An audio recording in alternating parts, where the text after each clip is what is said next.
मेरा है मन सुंदर। मैं जाके रेडी हो जाता हूँ, वरना काम के लिए लेट हो जाऊंगा। हाँ ठीक है, मैं चलता हूँ।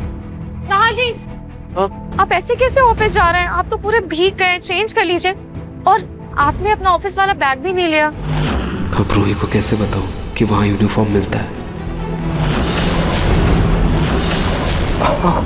हाँ मैं भी पागल हूँ, भूल गया था, सॉरी। अब मैं चेंज कर लेता हूँ। वॉलेट, एक सेकंड, इसको रख देना, उतर नहीं आया अभी। अरे नहार जी का वॉलेट तो पूरा भीग गया है, कहीं पैसे ना भीग जाए।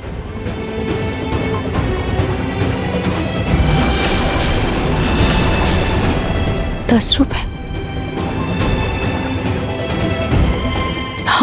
नहार जी के पर्स में सिर्फ ₹10 ही बचे हैं। लगता है उन्होंने कल घर का राशन का सामान लाने के लिए सारे पैसे खर्च कर दिए। कल मुझे थोड़े से पैसे दुकान से मिले थे, मैं काम करती हूँ, इसे नहार जी के पर्स में रख देती हूँ।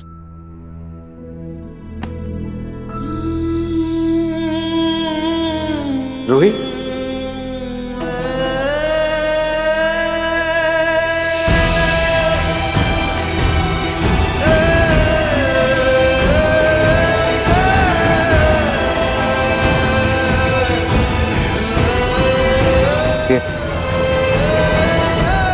ये पैसे कहाँ से आए रूही? नहार जी, वो मैंने ना खाटू जी की मन्नत के लिए ना ये पैसे अपनी साड़ी के पल्लू में बांध कर रखे थे।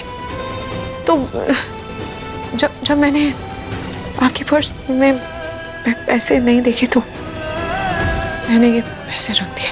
पर आप प्लीज अभी ये पैसे रख लीजिए, आपको काम आएंगे, क्योंकि महीने की तनख्वाह तो महीने के आखिर में ही आएगी ना। तब तक आप प्लीज ये पैसे अपने पास ही रखिए।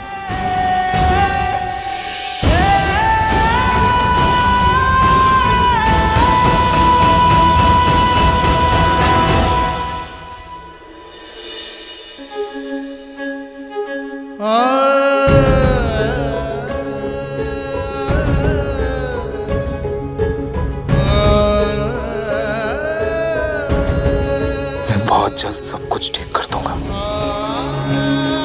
प्रॉमिस।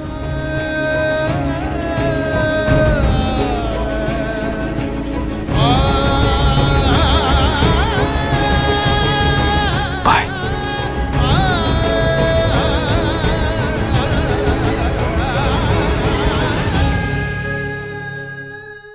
मैं भी जाकर थोड़ा सा पानी ले आती हूँ, बाहर से बर्तन धो लूंगी, सारे बर्तन गंदे हो गए। पर मैं भी पूरी गीली हो गई हूँ। एक काम करती हूँ, पहले कपड़े चेंज कर लेती हूँ, उसके बाद जाती हूँ। सुनो, आज पानी शाम को आएगा। अच्छा ठीक है, थैंक यू सुषमा जी। पानी तो शाम को आएगा, तो बचा हुआ काम भी मैं शाम को ही कर लूंगी। अब फिर फिलहाल मैं निकलती हूँ।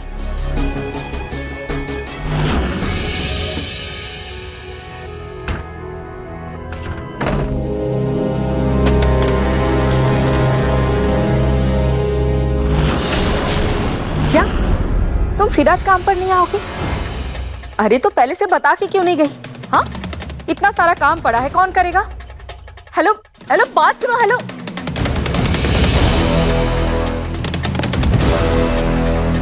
झाड़ू पोछा बर्तन, इतना सारा काम,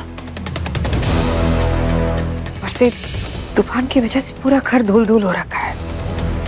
ये आजकल की नौकरानियां भी ना बहुत नखरे हो गए इनके। अरे बिना बताए कभी भी छुट्टी ले लेती हैं। सोनी जी, वो तो पहले भी छुट्टी ले लेती थी, लेकिन हाँ, तब समझ में नहीं आता था, क्योंकि तब आपने इस घर की बड़ी बहू को नौकरानी जो बना के रखा हुआ था। सोनी जी, रूही जब से इस घर में आई है ना, तब से शायद आपने किसी काम को हाथ नहीं लगाया, तभी आपको ज्यादा परेशानी लग रही है। अब पछताए होत क्या जब चिड़िया चुग गई खेत।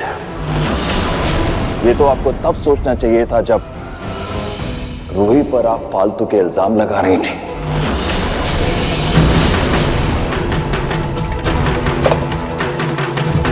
रतन जी,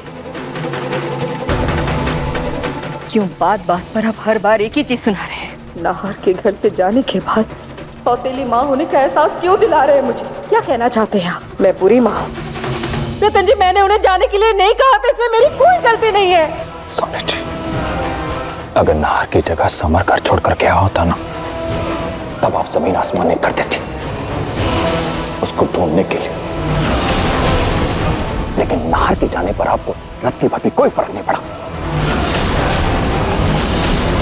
जी, मैं नाहर की सगी माँ नहीं हूं ना, इसलिए आपको बार बार मौका मिल रहा है मुझे गलत साबित करने का।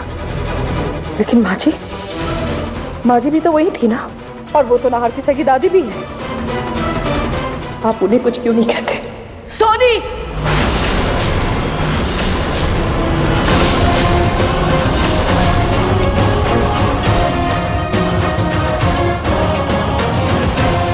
अपनी जुबान को लगाम दो।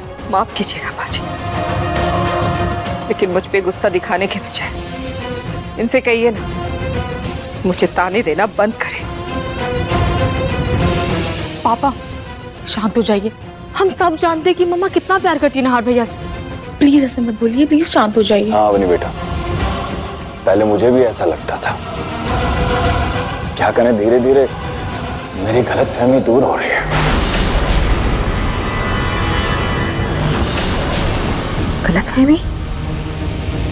गलतफहमी रतन जी? आपको मेरी ममता पे शक है?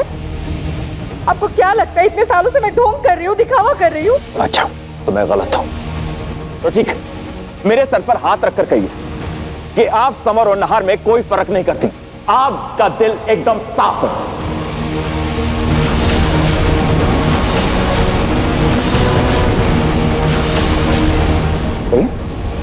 रखिए रखिए मेरे सर पर हाथ और कहिए कि आप नाहर और समर में कोई फर्क नहीं करती। आपको नाहर की जितनी फिक्र है उतनी समर की फिक्र है। आप नाहर से उतना ही प्यार करती हैं जितना आप समर से प्यार करती हैं।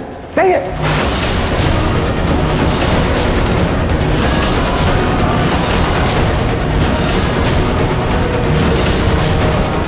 बोलिए सोनी जी।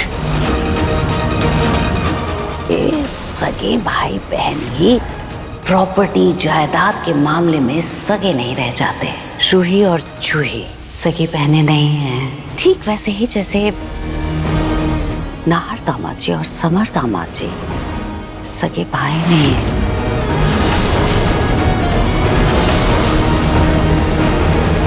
ये सब कुछ करके मुझे ममता का सबूत नहीं देना रतन जी।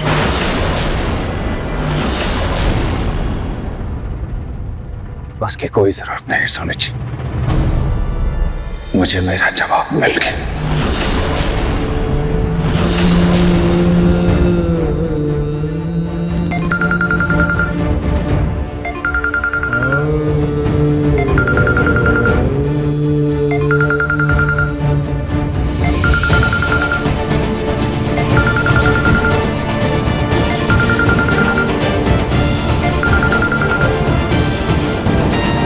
हाँ राठौर साहब। हाँ रतन जी, वो आपको माइनिंग में इन्वेस्ट करने के लिए एक बार यहाँ का काम देखना था ना? जी हाँ, मैं दिखाता हूँ।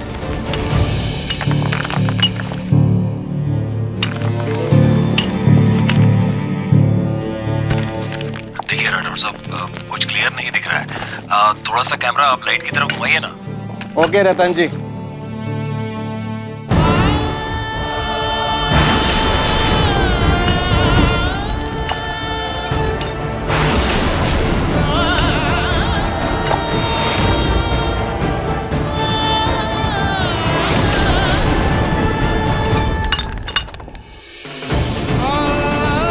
क्या हुआ पापा?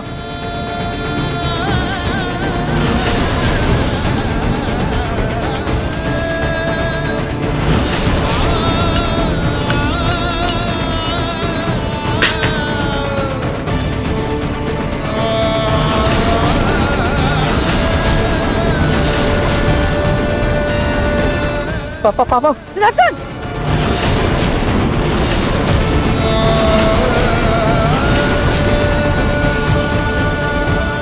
रतन, रतन, क्या हुआ? तुम ऐसे नीचे जमीन पर क्यों बैठ गए? महलों में रहने वाला मेरा बेटा, इस घर का लाडला,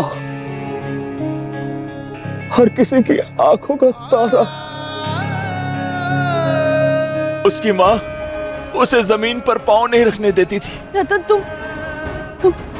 तुम नाहर के बारे में बात कर रहे हो? क्या हुआ मेरे नाहर को? समर बताओ ना।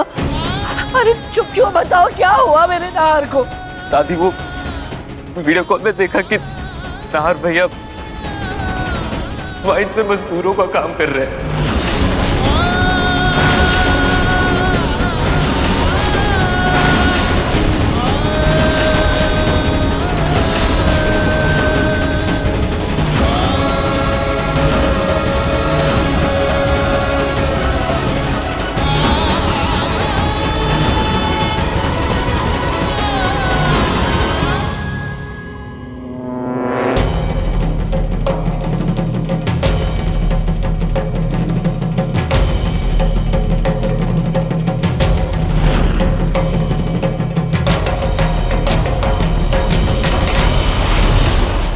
मन सुंदर रात 8 बजे दंगल टीवी पर।